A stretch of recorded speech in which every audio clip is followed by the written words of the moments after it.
Silakan hambanya Pak Mengurus.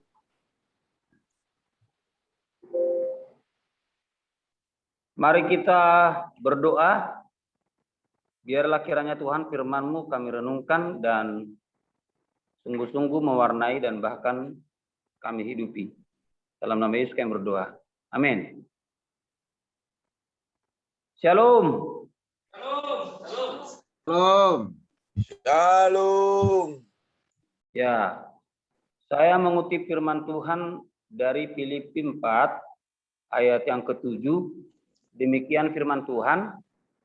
Damai sejahtera Allah yang melampaui segala akal akan memelihara hati dan pikiranmu dalam Kristus Yesus. Nah, saudara-saudara, kalau dibilang damai sejahtera Allah yang melampaui segala akal, ini kok unmute. Sudah kedengaran? Dengaran Pak, jelas. Kalau dikatakan damai sejahtera Allah, saudara-saudara, sebelum kita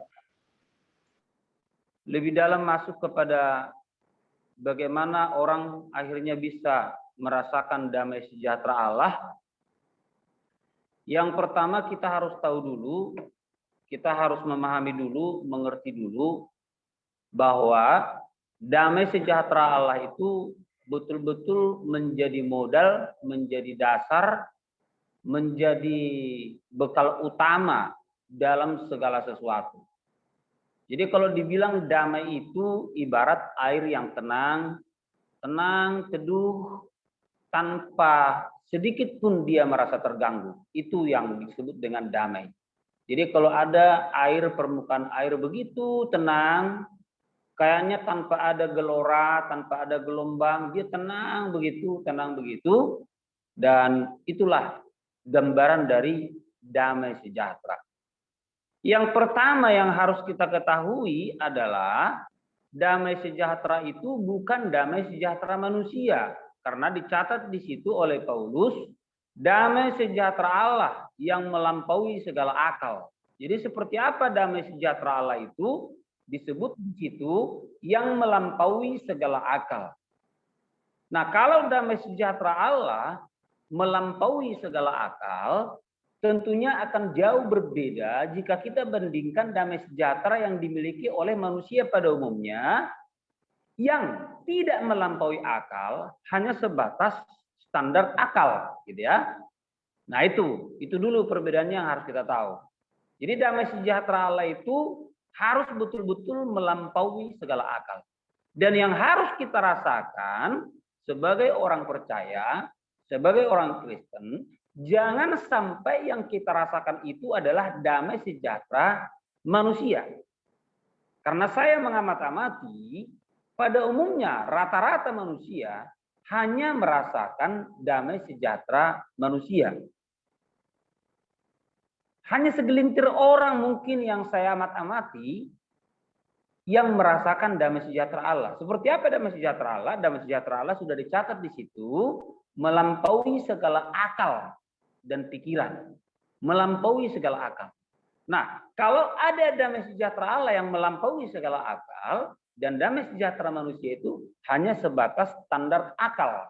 Seperti apa itu standar akal? Kalau engkau baik kepadaku dan aku baik kepadamu, kita damai, itulah standar akal. Itulah derajatnya akal, itulah standarnya akal. Ukurannya akali ya begitu. Nah, tetapi ketika aku baik kepadamu dan engkau sebaliknya berbuat jahat kepadaku, apakah saya tetap damai? Dalam hati kita pasti akan menjawab, bisa hilang damai. Karena aku baik kepadamu, tetapi engkau balik berbuat jahat kepadaku. Nah, rata-rata manusia kehilangan damai. Nah, sementara kalau dikatakan damai sejahtera Allah yang melampaui segala akal. Kenapa disebut melampaui segala akal? Karena sekalipun Tuhan Yesus disalibkan oleh orang-orang Yahudi pada saat itu, tapi apa yang dibilang Tuhan Yesus pada saat itu, Bapa, ampunilah mereka sebab mereka tidak tahu apa yang mereka perbuat. Itulah salah satu gambaran dari damai sejahtera Allah yang melampaui segala akal. Artinya, memang akal manusia tidak mampu mencapai damai sejahtera Allah itu. Kecuali Roh Kudus yang betul-betul berkarya dalam diri seseorang. Sampai akhirnya kemudian dia merasakan damai sejahtera Allah itu. Nah, saudara-saudara, sebagai orang percaya sangat memprihatinkan kalau yang dia rasakan hanya damai sejahtera manusia yang jam ini bisa dirasakan tapi beberapa menit kemudian bisa hilang. Kenapa? Karena damai sejahtera manusia yang tidak pernah tetap dan tidak pernah abadi dan tidak kekal. Situasi berubah, damainya bisa hilang. Kondisi dan harapannya tidak tercapai, tidak terwujud seperti yang diharapkan, damai bisa hilang. Tetapi kalau damai sejahtera Allah yang melampaui segala akal itu, idealnya tetap mengendap, tetap dirasakan oleh setiap orang percaya. Ingat saya bilang, damai sejahtera Allah itu tetap mengendap di hati dan dirasakan oleh setiap orang yang percaya. Siapa itu orang yang percaya? Ya orang yang sungguh-sungguh percaya. Nah, seperti apa itu orang-orang yang sungguh-sungguh percaya? Yang pertama, supaya betul-betul kita tetap merasakan damai sejahtera itu, saya memberikan 2 alasan bahwa orang percaya itu tetap merasakan damai sejahtera Allah. Tidak digoda dan tidak digoyang, tidak diubah oleh situasi dan kondisi yang selalu berubah-ubah. Tetapi orang percaya itu tetap memiliki dan merasakan damai sejahtera Allah. Saudara-saudara, kalau dirasakan damai sejahtera Allah, begitu mudah menjalani hidup ini. Tidak ada yang perlu diresaukan dan tidak ada yang perlu dikhawatirkan dan tidak ada yang perlu membuat kita takut dan tidak ada yang perlu menghantui pikiran kita dalam segala hal dan dalam segala perkara.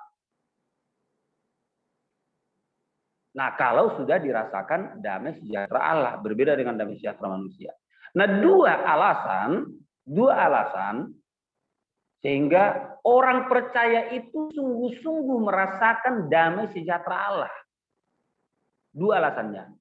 Yang pertama, menyadari bahwa rencana Tuhan atas diri kita, atas kita secara pribadi, sempurna adanya. Rencana Tuhan atas diri kita, atas pribadi kita secara pribadi, rencana Tuhan itu sempurna. Saudara-saudara, sadarkah Anda bahwa kita dipilih sebelum dunia dijadikan? Bagaimana mungkin Allah yang memilih dan akhirnya pilihannya itu dia biarkan begitu saja?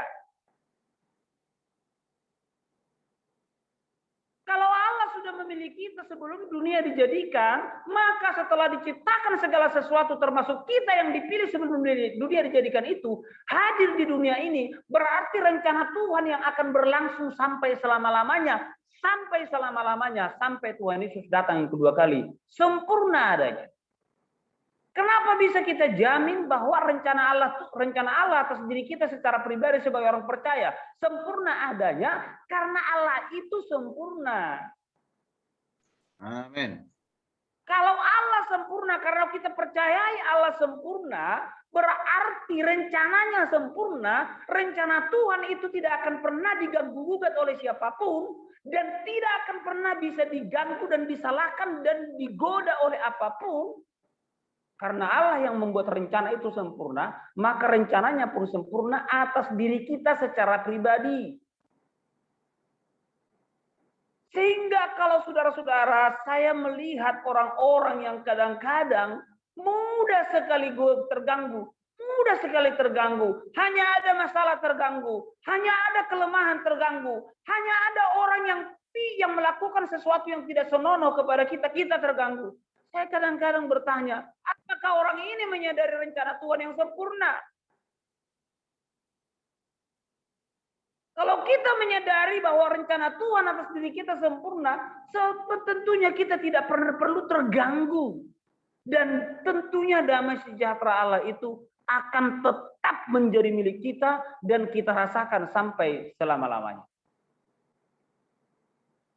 Amin.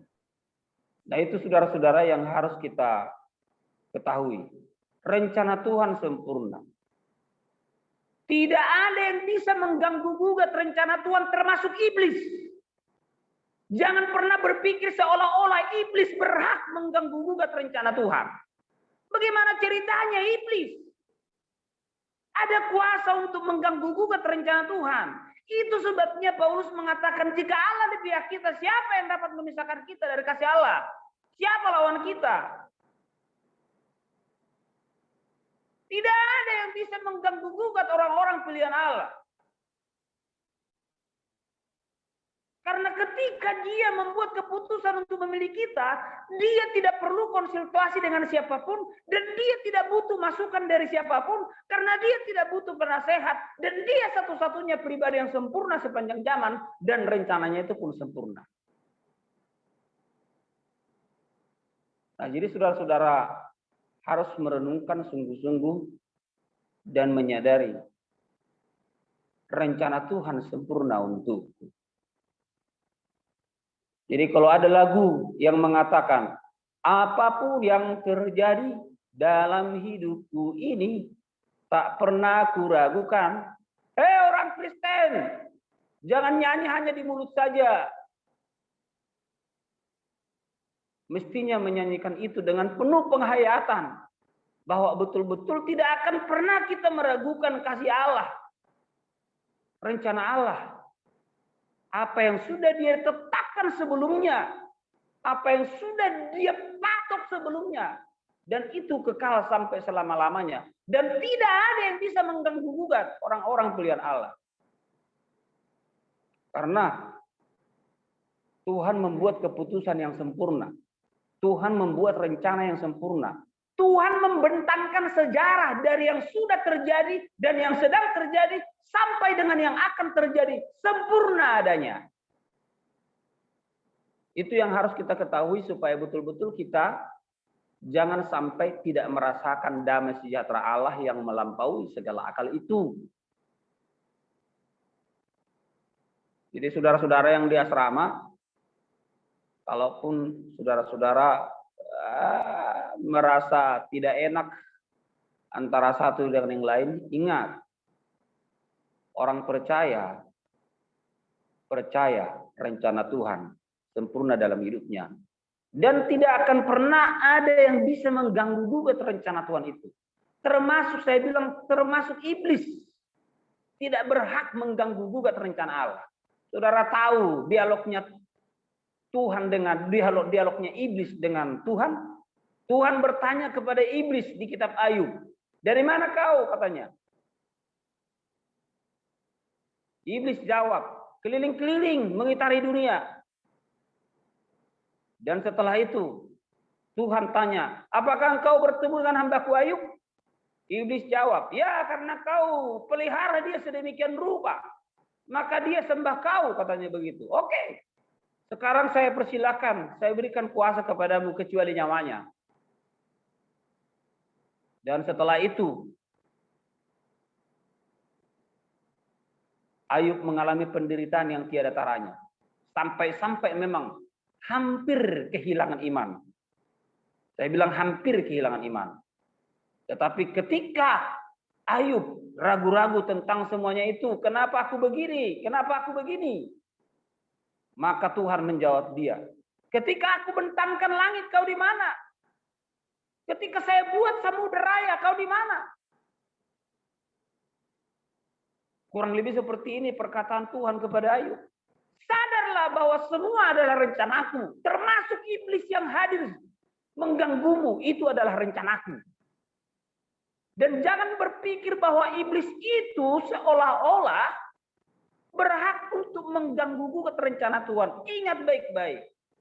Iblis diciptakan Tuhan untuk membuat kesempurnaan rencananya itu, termasuk itu. Karena bukan hanya yang baik-baik saja dalam rencana Tuhan itu. Yang buruk pun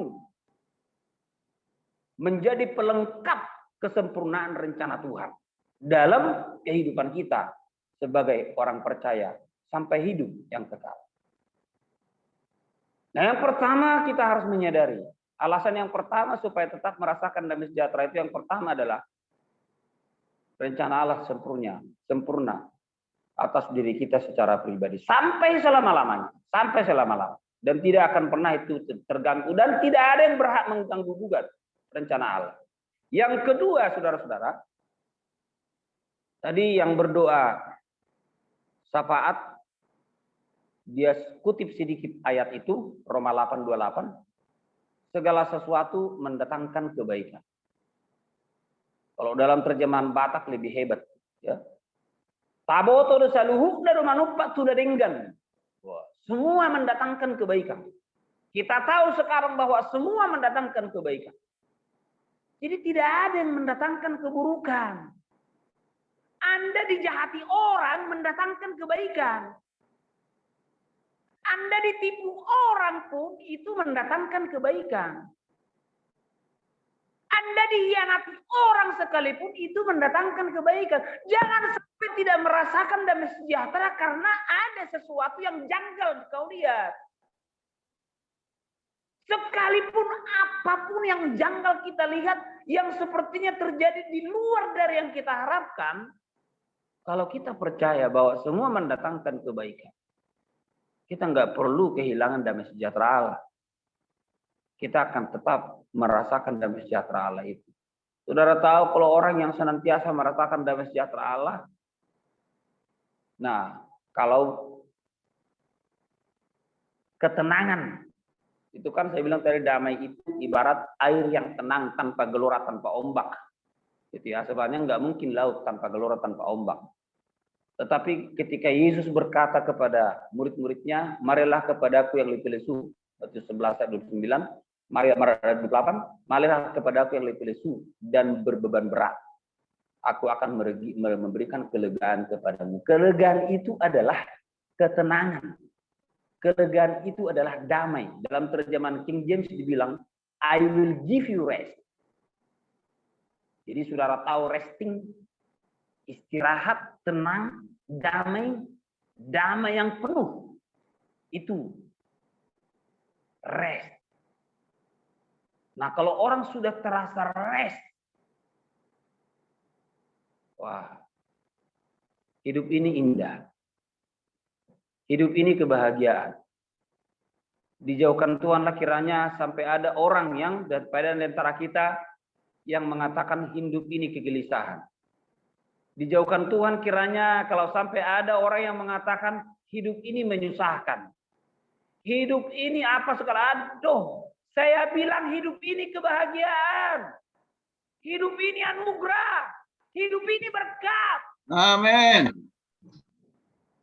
Jangan sampai ada yang berkata hidup ini adalah pertengkaran, hidup ini adalah apa? Allah. Hidup ini anugerah. Hidup ini kebahagiaan. Hidup ini berkat.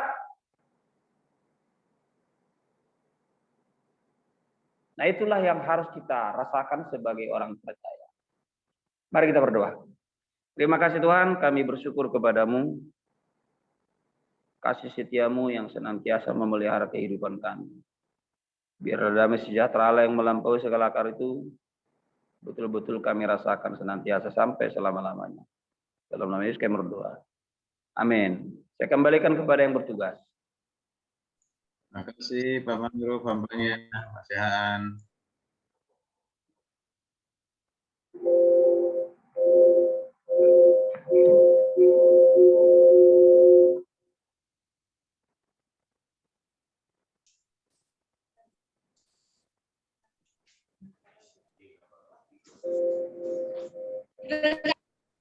Firman Tuhan, amin.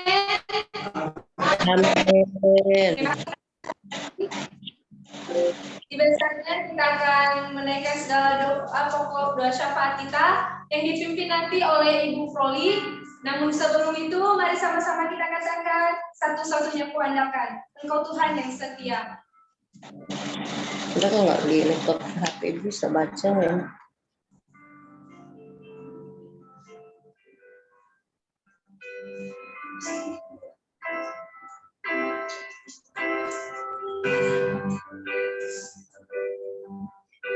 Engkau Tuhan yang setia, waktumu selalu yang terbaik. Engkau Tuhan sanggalaku,